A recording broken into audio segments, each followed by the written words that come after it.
इंदौर के RPL Maheshwari college में fees बढ़ोतरी और सुविधाओं की कमी को लेकर छात्रों का गुस्सा सातवें आसमान पर है। छात्रों ने आरोप लगाया है कि कॉलेज प्रबंधन पहले से ही भारी भरकम फीस वसूल रहा है और अब अचानक से अतिरिक्त शुल्क वसूलने की कोशिश की जा रही है। इतना ही नहीं, कॉलेज कैंपस में जिम और कैंटीन जैसी मूलभूत सुविधाओं के काम को बीच में रोक दिया गया है, जिससे छात्रों का कहना है कि पढ़ाई का माहौल बिगड़ गया है। छात्रों का यह भी आरोप है कि प्रबंधन की प्राथमिकता छात्रों की सुविधाओं पर नहीं बल्कि अन्य संस्थानों पर ज्यादा ध्यान देने में है। इस आंदोलन में कई शिक्षक भी छात्रों के समर्थन में सामने आए हैं। प्रदर्शन के दौरान माहौल इतना बिगड़ गया कि एक महिला प्रदर्शनकारी बेहोश होकर गिर पड़ी, जिसे तत्काल अस्पताल पहुंचाया गया।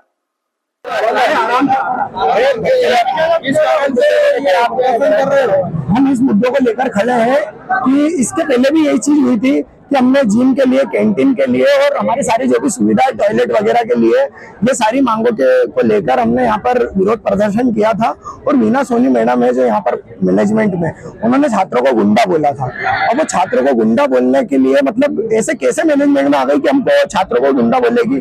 और उसके बाद में हमने यहाँ पर बोला था कि हमारे जिम की सुविधा करें, कैंटीन की सुविधा करें, टॉयलेट वगैरह की साफ सफाई की सुविधा करें, लेकिन वो सुविधा अभी तक की नहीं हुई है। इन्होंने 1 महीने का टाइम मांगा था, हमने वही 1 महीने में आके यहाँ पे करा है, लेकिन यहाँ पे जरा सी भी कुछ भी चेंजेस नहीं आया है। और उसके बाद में जारी रहेगा जब तक कि मैडम हमसे बात आके यहाँ पे नहीं करेगी, जब तक कि ऐसी विरोध प्रदर्शन चलता ही रहेगा। नहीं, माफी ऐसा तो नहीं है कि माफी मंगवाएंगे, हम छात्र इतने बड़े नहीं हो गए कि किसी से माफी मंगवाएंगे, लेकिन मैडम को आके यहाँ पे बात करना चाहिए।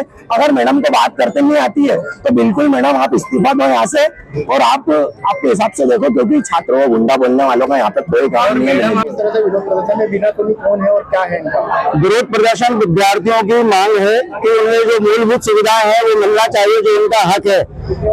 पिछले कई समय से विद्यार्थी इस तरह की मांग उठा रहे हैं। स्टाफ द्वारा प्रबंधन को कई बार इस तरह का पत्र लिखा गया है कि विद्यार्थियों की जो मांगे हैं उन्हें पूरा किया जाए समय रहते, परंतु प्रबंधन में जो डॉक्टर मीना सोनी है वो सचिव के रूप में यहाँ पे है, और जब उनसे मांग पूरी करने का कहा गया तो वो स्टाफ पर ही आरोप लगाने लगी है कि तुम लोग भड़का रहे हो बच्चों को, और जो तुम लोगों ने गुंडे पाल रखे हैं, तो विद्यार्थियों को गुंडे जैसे शब्द से वो तुलना कर रही है। ये हम लोगों के लिए भी बड़ा दुख का विषय है। और साथ ही साथ उन्होंने कॉलेज बंद करने की धमकी दी। कॉलेज बंद करने की धमकी जो दी है उसके चलते महाविद्यालय स्टाफ डॉक्टर मीना सोनी का विरोध कर रहा है, क्योंकि सभी स्टाफ कोई 25 साल से, कोई 30 साल से है। डॉक्टर मीना सोनी अभी 1 साल पहले सचिव के रूप में स्टार कॉलेज में प्रबंधन में आई है, सचिव के रूप में, जिनका इस कॉलेज के प्रगति में 1 रुपए का भी योगदान नहीं है।